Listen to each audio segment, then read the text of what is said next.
Hey, Richard Bryce here, Tennis Hacker.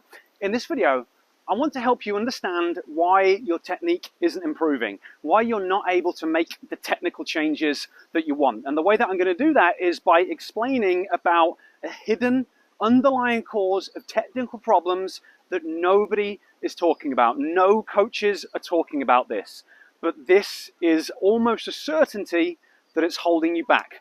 I hope you find this video helpful. If you do, it'd be great if you could give me a thumbs up.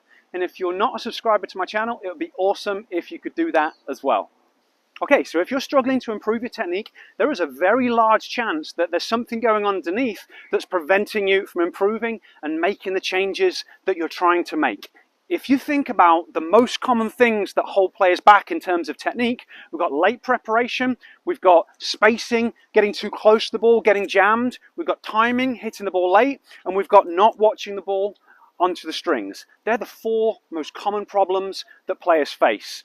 Often you see people working on all these intricacies, so maybe they're thinking about the way they take their elbow back, they're focusing on the precise way that they do their racket drop and their wrist lag and all this stuff. But the vast majority of the time, it's way more basic and way more fundamental than that.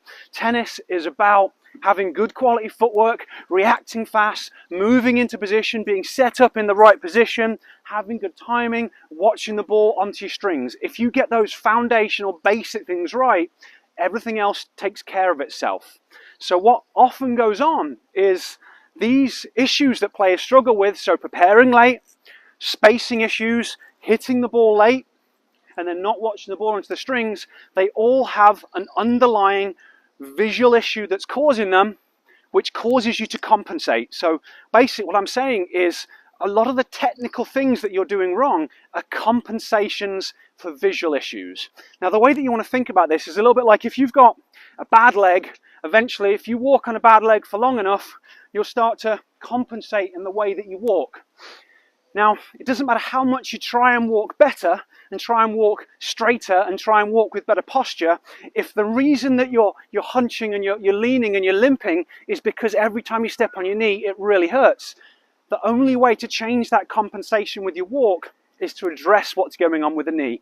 And this is the same as how your visual system functions in tennis. If you don't prepare in time, basically it's because you can't predict where the ball's going, and because you can't predict where the ball's going, it's really tricky for your brain to figure out what to do, and it's trying to focus so much on that, it's not focusing on preparing because you obviously already know how important it is to prepare early. Spacing isn't something that gets talked about as much, but if you can't judge distance and depth accurately, and especially if you can't predict where the ball's going, it's really hard to get set up in the right position. And then when it comes to timing, you have to predict the speed the ball is traveling at, you have to predict how far it is away so that you can start your swing at the right time and so that you can adjust the speed of your swing relative to the ball that's coming towards you. If you don't have amazing spatial awareness, the ability to predict distance and judge depth and all that stuff, you start that swing a fraction of a second late and it causes so many problems. So you see a lot of coaches or hear a lot of coaches talking about the importance of hitting through the ball. You do need to hit through the ball, but if you start your swing too late, you can't hit through the ball because you don't have enough time. That's why you see players pulling off. So the technical thing that they're doing is a compensation for the visual issue that's going on. It doesn't matter how many times you try and hit through the ball. If you don't start that swing early enough, you can't do it. Same thing for keeping your head still on contact.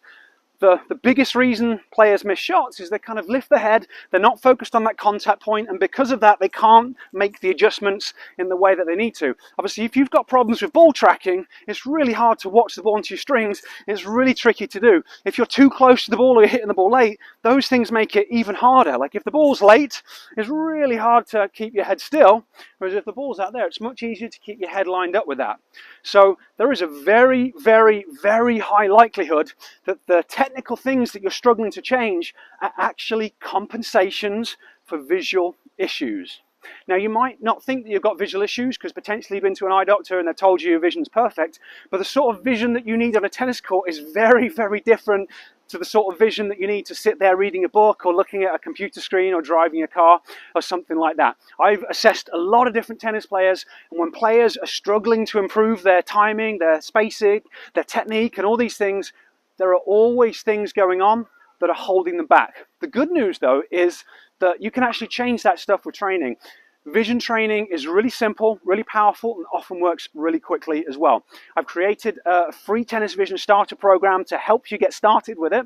I'll place a link down there and I'll place a link up there. But I've also created a masterclass that's going to help you with this. It's going to show you how to do a few different visual assessments so you can start to find out whether there's in fact some things going on that are holding you back. So you've got those two resources which are going to be really beneficial for you. But the main message from this video is if you're trying to improve your technique, you're watching all these amazing videos that these other content creators put out there, maybe you're even working with a coach and you just can't seem to make these changes, there's probably a reason why, but the good news is there is something you can do about it if you really want to improve your game. So those resources are there for you if you need them.